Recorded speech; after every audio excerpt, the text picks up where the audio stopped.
नमस्कार दोस्तों, मेरा नाम कपिल सिक्का। स्वागत है आपका study I Q education platform में। जैसे कि न्यूज बार बार आ रही है कि एल्गार परिषद केस को फास्ट ट्रैक किया जाए। अभी हमने देखा फादर स्टैन स्वामी की डेथ के बाद भी दोबारा से प्रोटेस्ट स्टार्ट हो रही है जगह जगह। इनफैक्ट लोग कोर्ट भी जा रहे हैं ये पूछने के लिए और पिटीशन फाइल कर रहे हैं कि जो भी अंडर ट्रायल्स हैं या तो उनको रिलीज कर दिया जाए, उनकी बेल एप्लीकेशन को एक्सेप्ट किया जाए, नहीं तो इस ट्रायल को फास्ट ट्रैक करके उनको कन्विक्ट हेल्ड करके फाइनल इन्वेस्टिगेशन पूरी की जाए। काफी लंबे समय से यहाँ पे लोग जो हैं अंडर ट्रायल्स जो हैं वो जेल में लैंग्वेज हो रहे हैं। तो ये डिमांड आ रही है कि उनके जो भी राइट्स हैं उनको मिले। आर्टिकल 20 आर्टिकल 21 के जो राइट्स हैं कॉन्स्टिट्यूशन के वो उनको मिले। इधर एनआईए जो है फाइनल चार्जशीट फाइल करे, इन्वेस्टिगेशन खत्म करे और कोर्ट पे सारा मैटर डाल दे, या फिर कोर्ट उनको बेल दे के नॉर्मल लाइफ जीने दे और ये जो लीगल प्रोसेस है ये अपनी पेस पे आगे बढ़ता रहे। तो इसी के चलते हम देखेंगे एग्जैक्टली कि क्या हुआ था एल्गार परिषद केस में। एक बार क्विक रिकैप करेंगे कि 2018 से लेके अभी तक किस तरह से ये केस जो है वो आगे बढ़ा है और आगे कैसे इसमें भी और चीजें बाकी हैं। अगर आप स्टेट जुडिशरी एग्जाम्स की प्रिपरेशन कर रहे हैं तो इसके कोर्सेज आप हमारे यहाँ से परचेस कर सकते हैं। कोर्सेज प्रीलिम्स और मेंस दोनों को ध्यान में रखते हुए डिजाइन किए गए हैं। नीचे डिस्क्रिप्शन बॉक्स में कोर्सेज के लिंक दिए हुए हैं। साथ ही साथ स्टडी IQ पे विभिन्न माध्यमों से हमसे जुड़ सकते हैं। मेरे जितने भी वीडियोज आते हैं इन सबके PDF मेरे टेलीग्राम चैनल @कपिल लाइव से डाउनलोड कर सकते हैं। आप मुझे @कपिल सिक्का ट्विटर हैंडल से भी फॉलो कर सकते हैं। यहाँ पे हमारा चर्चा का विषय है भीमा कोरेगांव क्या था एग्जैक्टली। क्या हुआ था 1 जनवरी 2018 से को, जिसकी वजह से ये पूरा का पूरा मैटर जो है आज इस तरह से दिखाई देता है। कहा जाता है कि एक छोटा सा कास्ट का क्लैश था जो एक नेशनल सिक्योरिटी का मैटर बन गया। तो जानेंगे कैसे कास्ट क्लैश हुआ और क्यों ये नेशनल सिक्योरिटी का मैटर बना। देखो, हम बात करेंगे भीमा कोरेगांव की। तो सबसे पहले भीमा कोरेगांव जो एक गांव है वो पुणे डिस्ट्रिक्ट महाराष्ट्र में लोकेटेड है। इसको जब हम मराठा हिस्ट्री ट्रैक करते हैं तो वहां इसका नाम बार बार हमें दिखाई देता है। कहा जाता है कि 1 जनवरी 1818 में एक दलित डोमिनेटेड ब्रिटिश आर्मी थी।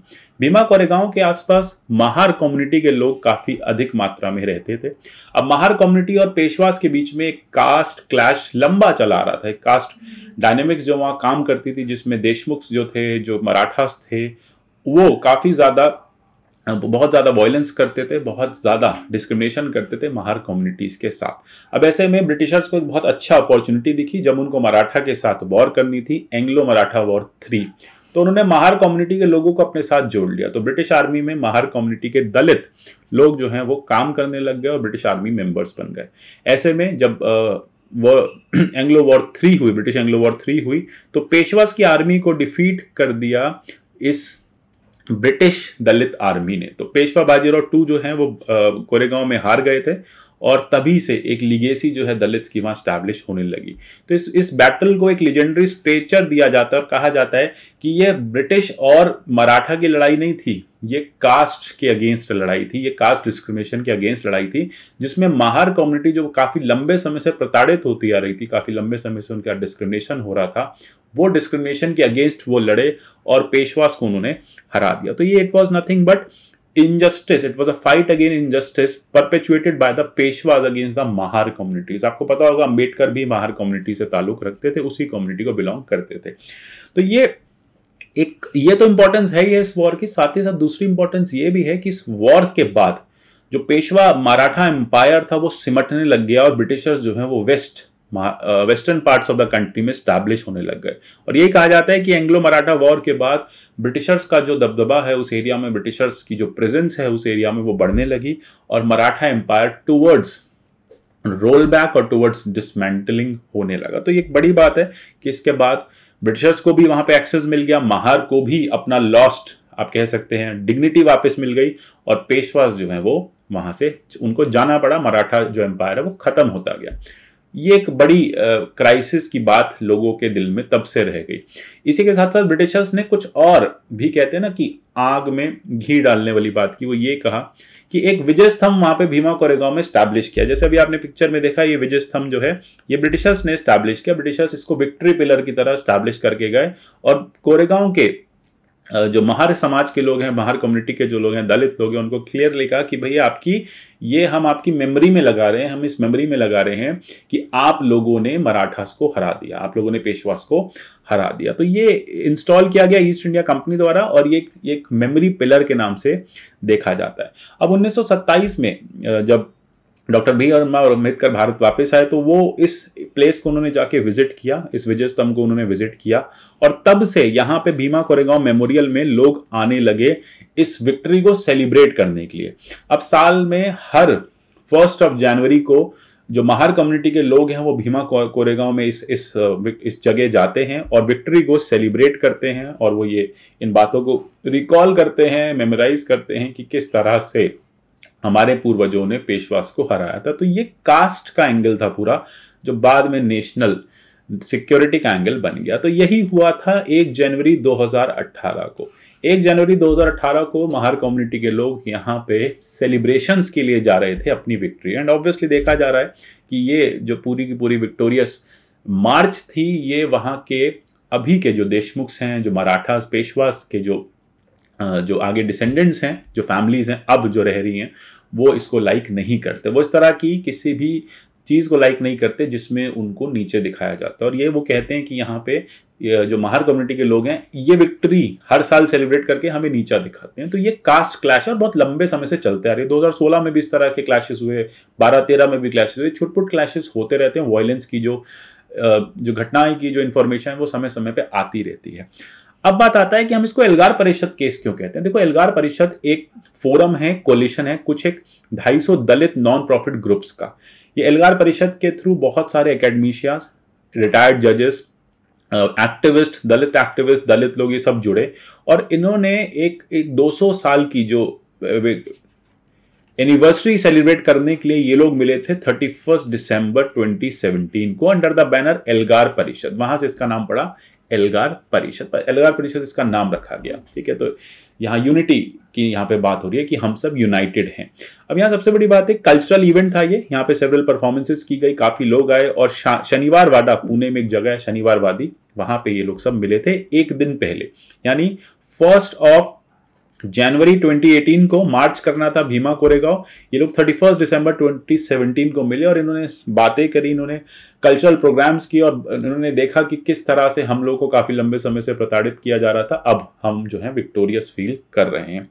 तो ये पूरा का पूरा मैटर था, और इसी की वजह से ये वायलेंस भी कहा जाता है कि आगे हुई, ऐसा एनआईए का कहना है। अब वायलेंस क्यों हुई? देखो, वायलेंस इसलिए हुई क्योंकि उससे भी 2 दिन पहले 2017 दिसंबर 29 को गोविंद गोपाल महर का जो मेमोरियल है वो डिसेक्रेटेड पाया गया था। गोविंद गोपाल महर जो हैं वो, उनकी भी अभी मैं आपको बात बताऊंगा, बंधु भद्रक की, ये उनका मेमोरियल था। ये टूटा फूटा मिला था महार कम्युनिटी के लोगों को। ये गोविंद जो महर हैं ये महर कम्युनिटी से बिलोंग करते हैं। अब एल्गार परिषद में इसकी भी चर्चा हुई कि 2 दिन पहले पेशवाज लोगों ने, मराठा लोगों ने, हमारे पुराने जो फोरफादर हैं गोविंद गोपाल महर, उनके मेमोरियल को तोड़ दिया है। तो इसकी बात भी यहाँ पे चर्चा की गई थी, ठीक है। तो बहुजन लोगों ने इस बारे में थोड़ा सा दुख भी व्यक्त किया कि इस तरह से हमारे जो फोरफादर हैं उनकी जो मेमोरियल उसको तोड़ दिया, तो ये अच्छी बात नहीं है। और ऐसा पुलिस का कहना है, पुणे पुलिस का कहना है कि एल्गार परिषद की जो कॉन्फ्रेंस हुई थी, जो मीटिंग हुई थी 31 दिसंबर 2017 को, वहां पे कुछ इन्फ्लेमेटरी और सिडिशियस स्पीचेस भी दी गई थी। तो ऐसा पुलिस ने अपनी चार्जशीट में फाइल किया है। अब यहाँ पे ये लोग मिले, इन्होंने कहा कि कल हम 200 साल पूरे करेंगे, हमारे पूरे होने वाले हैं। किसके? जो एंग्लो मराठा वॉर थी उसके, और इनको सेलिब्रेट करने जाना था। अगले ही दिन सेलिब्रेट करते हुए इनको मार्च करना था भीमा कोरेगांव की उस शांति मेमोरियल की तरफ, ठीक है, विक्ट्री मेमोरियल की तरफ।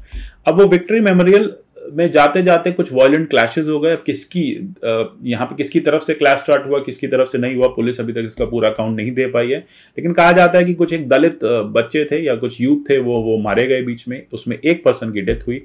उसके साथ साथ कुछ काउंटर वायलेंस हुई। उस काउंटर वायलेंस के चलते पुणे पुलिस को अगले ही दिन 2 जनवरी को एक FIR जो है वो लिखनी पड़ी। उस FIR में दोनों तरफ से काउंटर एलिगेशंस आए। ये कहा जाता है कि जो प्रकाश अंबेडकर हैं उन लोगों ने रोड ब्लॉक कर दी, उन्होंने प्रोटेस्ट किया कि 16 year Dalit boy was killed, जबकि दलित बॉय का वहां कुछ लेना देना था नहीं। साथ ही साथ ऑन द अदर साइड कुछ राइट विंग एक्टिविस्ट हैं, संभाजी भिडे, देन उसके बाद आप देखेंगे मिलिंद एकबोते, इन सब के अगेंस्ट FIR की गई। इनके अगेंस्ट FIR दलित कम्युनिटी की तरफ से हुई, और राइट विंग कम्युनिटी ने दलित के अगेंस्ट भी FIR कर दी और ये कहा कि ये पूरा का पूरा जो वायलेंस है ये दलित्स ने परपेचुएट किया था। ये एल्गार परिषद में पहले ही डिसाइड कर लिया गया था एक दिन पहले कि हम विजय पथ की तरफ चलेंगे, विजय पिलर की तरफ चलेंगे और चलते हुए वायलेंस करेंगे, ऐसा पुणे पुलिस की एक एफआईआर में लिखा गया है। तो दोनों तरफ काउंटर एलिगेशन थे, सही पता नहीं क्या हुआ एग्जैक्टली, ये अभी भी कोर्ट को नहीं पता चला, अभी तक इन्वेस्टिगेशन इसकी ऑन है। तो फिर यहाँ पे बात हो जाती है कि एफआईआर में काउंटर एलिगेशंस जो है वो दोनों साइड से दिए गए हैं। अब इसमें बहुत सारे दलित एक्टिविस्ट को ओवर द टाइम एनआईए जो है, पुलिस जो है वो पहले पुलिस, पुणे पुलिस और बाद में एनआईए ने टेक ओवर कर लिया था इस मैटर को 2018 से। इनको यूएपीए के अंडर बहुत सारे दलित एक्टिविस्ट को अरेस्ट कर दिया है और उन्हीं में से एक एक्टिविस्ट थे फादर स्टैन स्वामी, सुधा भारद्वाज, रोना विल्सन, सुंदरी दवाले, आनल तेंतुमड़े, ये सब लोग अरेस्टेड हैं और अभी भी बिहाइंड द बार्स हैं। तो ये पूरा मैटर तो देखा आपने किस तरह से क्लैश था कास्ट के बीच में और वो 2018 से नेशनल मैटर बन गया। अब जब यूएपीए लगाया गया तो एनआईए का ये कहना है कि ये लोग जो है एंटी इंडिया एक्टिविटीज कर रहे थे, ये नक्सल्स के साथ हैं और ये जो सीपीआई माओइस्ट है ये सब उसके मेंबर्स हैं, उससे रिलेटेड हैं। तो इन्होंने जो कुछ भी भीमा कोरेगांव में किया वो सिर्फ और सिर्फ नक्सल प्रोपेगेंडा को आगे बढ़ाने के लिए किया गया, ये एनआईए की चार्जशीट में। साथ में एनआईए ने ये भी लिखा कि एक नेशनल सिक्योरिटी का मैटर है। इनफैक्ट इन लोगों ने वहां पे एक प्लान भी बनाया था, एक प्लान भी हैच किया था कि हम पीएम को भी मार देंगे, ऐसा उस इन्वेस्टिगेशन में लिखा गया, ऐसा उस एफआईआर में लिखा गया। सारी बातें लिखी गई हैं और इन लोगों को बिहाइंड द बार्स डाल दिया गया है। अब यहाँ पे बात ये हो जाती है कि इनको चार्ज किया गया कि आप वेपन स्मगल करते हो, माओइस्ट एक्टिविटीज को फंड करते हो, आपने पीएम मोदी को भी असैसिनेट करने का प्लॉट बनाया था। ये इन सब के चलते ओवर द टाइम जो है कंट्री में अरेस्ट एक के बाद एक होती जा रही है। तो यही कहा जाता है कि एक छोटा सा कास्ट का क्लैश था जो पिछले 400-500 साल से चलता आ रहा है, उसी की सेलिब्रेशन हो रही थी भीमा कोरेगांव में। दलित महार लोग उसको सेलिब्रेट करने जा रहे थे, बीच में वायलेंस हुआ।